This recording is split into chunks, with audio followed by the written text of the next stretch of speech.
அரவண்டாக்ஸ் நேயர்களுக்கு அன்பான வணக்கங்கள். இன்னைக்கான ஃபர்ஸ்ட் ப்ரோமோலே வந்து ஒரு பயங்கரமான ஒரு விஷயம். அதாவது இந்த வாரம் நடந்த task angel versus demon task. இது வந்து ஒரு இண்டிவிஜுவல் டாஸ்க் தான். என்னதான் ஏஞ்சல்ஸ் ஒரு டீமாக இருந்தாலும் டீமன்ஸ் ஒரு டீமாக இருந்தாலும் இண்டிவிஜுவலாக ஒருத்தரும் பெர்ஃபார்ம் பண்ணணும். அந்த மாதிரி தான் கொடுத்துருந்தாங்க. ஏன்னா யார் அதிகப்படியான ஹார்ட்ஸை வந்து நீங்கள் எடுக்கிறீங்களோ அவங்களுக்கு ஒரு விஷயம் இருக்குது அப்படின்ற மாதிரி சொன்னாங்க. ஸோ நேற்றுக்கு நாமினேஷன் ஃப்ரீ பாஸ் அப்படிங்கிறது எந்த டெவில் அதிகமாக வன்முறையில் ஈடுபட்டாங்க, வன்மத்தோடு இருந்தாங்க, டெவிலாக இருந்தது யார் அப்படின்ற அடிப்படையில் நேற்று வாக்கெடுப்பு எடுத்து மஞ்சரி அவர்களுக்கு நாமினேஷன் ஃப்ரீ பாஸ் அப்படிங்கிறது கிடைச்சது. ஸோ இதன் அடிப்படையில் இந்த வாரத்துக்கான பெஸ்ட் பிளேயர், பெஸ்ட் பர்ஃபார்மர் அப்படிங்கிறத 2 பேரை சூஸ் பண்ணணும். அதே மாதிரி ஒர்ஸ்ட் பர்ஃபார்மர் அப்படின்னு சொல்லிட்டு 2 பேரை சூஸ் பண்ணணும். இது வாரம் நடக்கிற ஒரு விஷயம் தான்.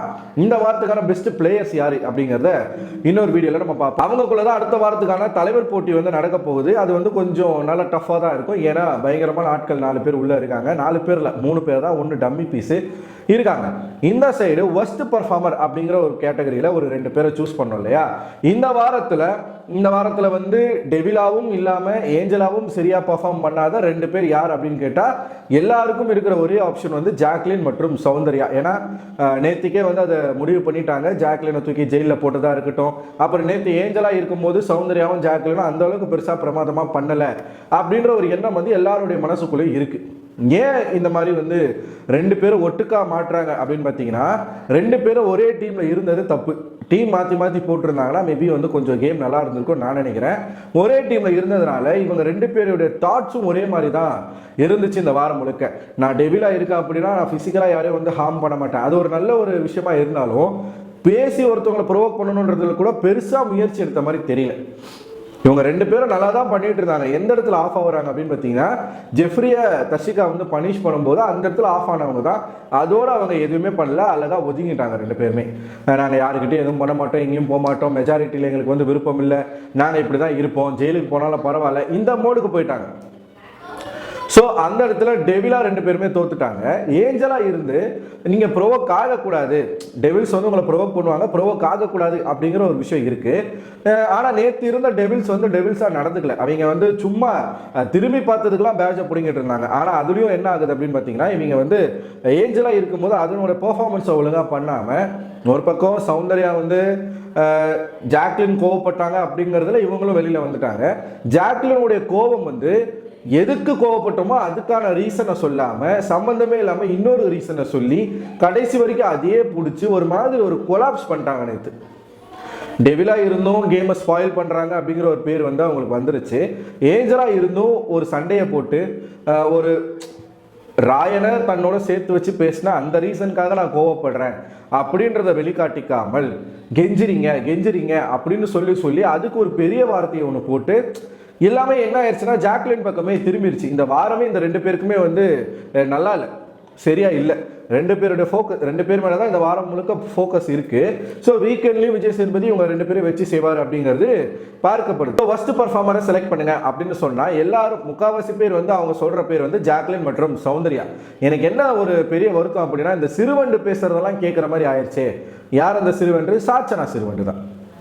டெவிலா வந்து வேற ஒரு முகத்தை, உண்மையான முகத்தை காட்டுச்சு அந்த பொண்ணு. ஏஞ்சலா இருந்துட்டு ஒரு மாதிரி பைத்தியம் மாதிரி பண்ணிக்கிட்டு இருந்துச்சு. நான் பைத்தியம் அப்படின்னு வந்து சுத்திக்கிட்டு இருந்துச்சு.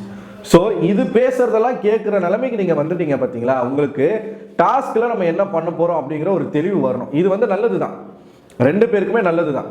ஏன்னா அவங்களுக்கு இதன் மூலமா ஒரு பாடம் வரணும். ஸோ இனிமே வரக்கூடிய வாரங்கள் நம்ம எப்படி வந்து பர்ஃபார்ம் பண்ணணும், டாஸ்க்குள்ள நம்மளோட எமோஷனல் கனெக்டிவிட்டியை கொண்டு வரக்கூடாது, அதை நம்ம வெளியில் வச்சுக்கணும், நம்ம பேசுன மாதிரி நடந்துக்கணும். இப்போ நம்ம என்ன பேசணும், டாஸ்க்குள்ளே எமோஷனல் ஆகாதீங்க அப்படின்றத நம்ம பேசியிருந்தோம். ஃப்ரெண்ட்ஷிப்பை உள்ளே கொண்டு வராதிங்க அப்படின்னு சொல்லிட்டு நம்ம பேசியிருந்தோம் இல்லையா. அதை நம்ம கரெக்டாக ஃபாலோ பண்ணணும் அப்படின்ற அந்த மைண்ட் செட்டுக்கு அவங்க வரணும். இனிமேல் இறங்கி கேம் ஆடணும், யாரை வேணாலும் வச்சு செய்யலாம். நேற்று நாமினேஷன் ஃப்ரீ பாஸ் வந்து மஞ்சரி அவர்கள் வந்து அவருக்காக ஓட்டிங் பண்ணும்போதெல்லாம் ஜாக்லின் கரெக்டான பாயிண்ட் எடுத்து வச்சாங்க. அவங்களுக்கு கேம் புரியுது. மஞ்சரி ஏன் வந்து செல்ஃப் ஓட்டிங் வேணான்னு சொன்னாங்க, அப்புறமா செல்ஃப் ஓட்டிங் போடலான்னு ஏன் சொன்னாங்கன்றத ஜாக்லின் வந்து கரெக்டாக புரிஞ்சுக்கிறாங்க. ஸோ அவங்களுக்கு அந்த மைண்ட் இருக்குது, இன்டெலிஜென்ட் மைண்ட் இருக்குது. அதை பயன்படுத்த வேண்டிய இடத்துல பயன்படுத்தணும். தேவையில்லாத எமோஷன்ஸ்க்கு நீங்கள் வழிவிட்டீங்க அப்படின்னா அது உங்களையே என்ன பண்ணிடும், குத்தி கிழிச்சு கொண்டு போட்டுரும். அதை இனிமேல் பண்ணக்கூடாது. ஜாக்லினும் சரி சௌந்தர்யாவும் சரி. ஸோ இந்த நாமினேஷன் ப்ராசஸ் நடக்குது. அப்போ வந்து ஜாக்லின் பேரை சௌந்தர்யா பேரை மாறி சொல்லிக்கிட்டு இருக்காங்க.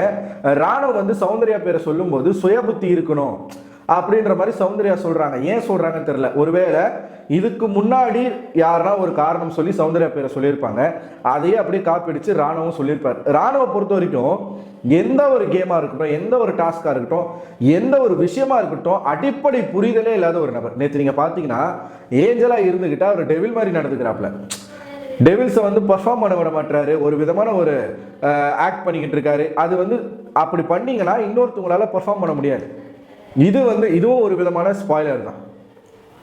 இப்போ டெவிலா இருக்கும்போது நீங்க பண்ண வேண்டியதை ஏஞ்சலா இருந்து நீங்க பண்றது அப்படின்றது என்ன, அது வந்து தவறான ஒரு விஷயம். அதான் புரிதல் இல்லை. அவர் வந்து எதனா பண்ணணும்.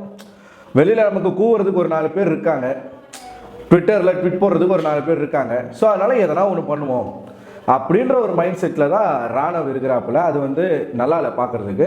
ஸோ லூசுத்தனமாக எதனா ஒன்று பண்ணிகிட்டே இருக்காரு. இதை வந்து இவங்க கேட்குறாங்க, யாரே சௌந்தர்யா கேட்குறாங்க, சுயபுத்தி இருக்கணும், அப்படியே அவங்க சொன்னதை வந்து காப்பி பண்ணுறீங்க, மூளை இருக்கணும் அப்படின்ற மாதிரி சொல்கிறாங்க. உடனே இவர் என்ன சொல்கிறாரு, உனக்கு மூளை இல்லாததுனால தான் நீ மூளையில் உட்காந்துருக்க அப்படின்ற மாதிரி இவர் சொல்கிறார். பஞ்சு. ஸோ ராணுவம் வெர்சஸ் சௌந்தர்யான்னு போகுமான்னு கேட்டால் அதுக்கு வாய்ப்பு இல்லை. சௌந்தர்யா வந்து ராணுவை விட எங்கேயோ இருக்காங்க. ஆனால் ராணுவ் ட்ரை பண்ணிகிட்டே இருக்காப்புல. நம்ம எப்படின்னா வந்து மேலே வந்துடணும், எதனா ஒன்று பண்ணி பைத்தியகரத்தனமாக எதனா ஒன்று பண்ணியாச்சும் மேலே வந்துடணுன்றதுல அவர் வந்து ரொம்ப ட்ரை பண்ணிக்கிட்டே இருக்காரு. ஒர்க் அவுட் ஆகுதான்றதை நம்ம பொறுத்து தான் பார்க்கணும். ஸோ அட்லாஸ்ட் இவங்க 2 பேர் தான் வர்ஸ்ட் பர்ஃபார்மர்ஸ். இவங்களுக்கான பனிஷ்மெண்ட் என்ன அப்படின்னு பார்த்தீங்கன்னா, உப்பு இல்லாத சாப்பாடு. பிக் பாஸ் கொடுக்குற சாப்பாட்டை தான் சாப்பிடணும். அந்த சாப்பாட்டில் உப்பு கிப்பு எதுவுமே இருக்காது.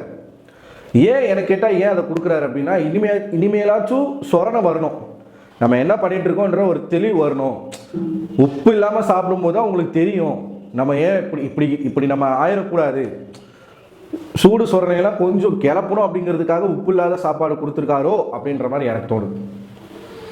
ஸோ பொறுத்து இருந்து பார்ப்போம். இதுக்கப்புறம் இவங்களோட கேம் வந்து பூஸ்டப் ஆகுதா, இல்லை இதே தான் அவங்க கண்டினியூ பண்ண போகிறாங்களா. இதே அவங்க கண்டினியூ பண்ணிட்டாங்க அப்படின்னா அவ்வளோதான், முடிஞ்சு. 2 பேருமே காப்பாற்ற முடியாது. ஸோ மற்றவங்களாம் மேலே ஏறி போயிடுவாங்க. அதனால் ஏன்னா இப்போ கேம் வந்து சூடு பிடிக்க ஆரம்பிச்சிருச்சு, ஒருத்தரும் போட்டி போட ஆரம்பிச்சிட்டாங்க. ஸோ நம்ம முந்திக்கிட்டு நம்ம முன்னாடி போனோம் அப்படின்னா நம்மளோட கேமை நம்ம மாற்றணும். அதை மாற்றுறாங்களான்றதை நம்ம பொறுத்திருந்து பார்ப்போம். நீங்கள் என்ன நினைக்கிறீங்க? இவங்க 2 பேரோட இந்த பர்ஃபார்மன்ஸை பார்க்கும்போது உங்களுக்கு என்ன தோணுது? உங்களோட கருத்துக்களை கமெண்ட் பாக்ஸில் போஸ்ட் பண்ணுங்கள். அடுத்த ஒரு வீடியோவில் உங்களை சந்திக்கிறேன். அதுவரை உங்களிடமிருந்து விடைபெறுவது நான் அரவிந்தன். மறக்காமல் இந்த வீடியோவை லைக் பண்ணிடுங்க. சப்ஸ்கிரைப் பண்ணலனாலும் பரவாயில்ல, லைக் பண்ணிட்டு மட்டும் பாருங்கள். ஸோ நீங்கள் லைக் பண்ணுறது மூலமாக தான் இந்த வீடியோ ஒரு 4 பேருக்கு சஜஷனில் போகும். அதனால் தயவுசெய்து லைக் மட்டும் போட்டு பாருங்கள்.